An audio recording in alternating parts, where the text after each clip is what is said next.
In this video, we'll be adding the slider control to our settings menu. Let's start by duplicating the toggle that we created in the last video. And since we don't want the controls right on top of each other, let's go ahead and enable auto layout on the controls UI block. I'll select the Y-axis with a center alignment, and then I'll bump up the spacing a bit. Now let's rename the duplicated toggle to slider setting, delete the checkbox, and change the label text to say slider.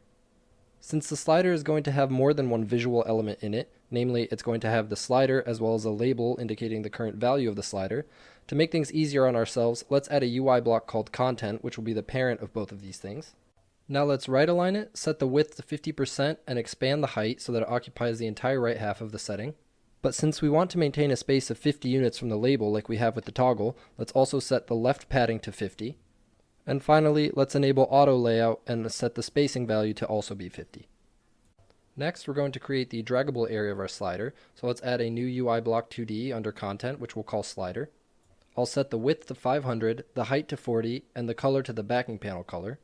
Let's also add a border using our accent color, but since we don't want the slider's fill bar to overlap with the border, be sure to set the border direction to out. And finally, set the corner radius to 100%. Now we can add the fill bar for our slider, so let's create a new UI block 2D, which we'll call fill bar, and left align it.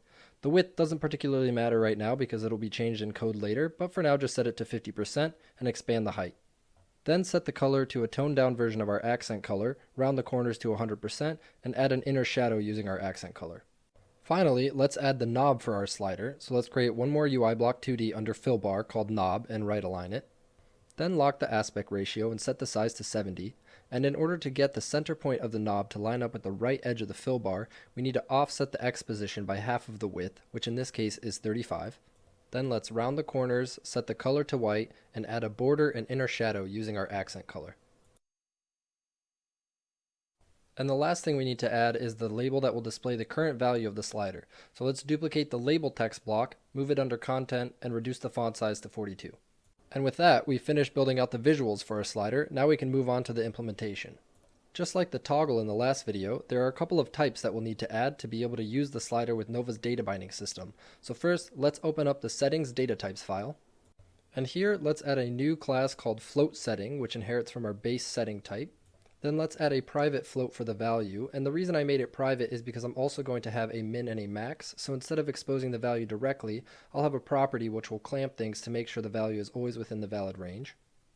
And then since not all of our float settings are going to be of the same type, for example some might be percents while others are degrees, while others might not have any units at all, I'm also going to expose a string called value format, which we can set per float setting, as well as a property called display value, which will return the value of the float setting formatted appropriately. And finally, don't forget to mark the float setting class as serializable so that we can fill it out in the editor.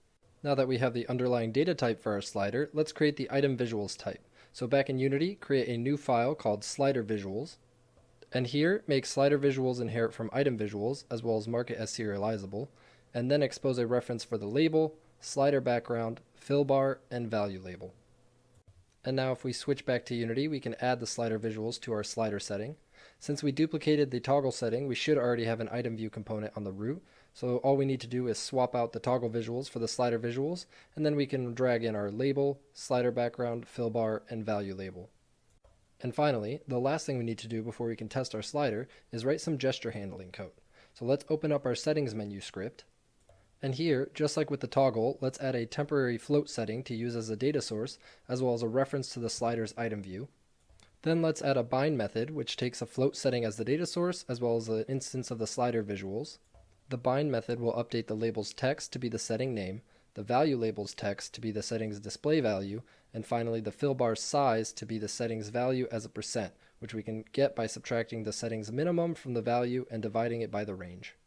Now, in the temporary section of our start method where we bind our toggle, we can also add a call to bind our slider. Finally, let's register the gesture handler, and since this will be state changing and actually modify the underlying value of the float setting, I'm going to add this underneath where we registered our gesture handler for clicks on toggles, this time using the onDrag gesture as the gesture that I want to handle. And here in the drag handler, we want to update the float setting's value based on where the user has dragged the slider. We'll do that by first converting the latest drag position into a percentage within the draggable range. We can get the latest drag position from the onDrag struct that's passed into our gesture handler. though the position is in world space, so we'll need to convert it into the local space of the slider. Since we want the final value as a percent, we also need the slider's width, which we can get from the calculated size property. Now we can convert the local drag position into a distance from the left edge of the slider by adding in half the slider's width, and then we can convert that to a percent by dividing it by the slider's width, and we'll clamp it between 0 and 1 just to be safe.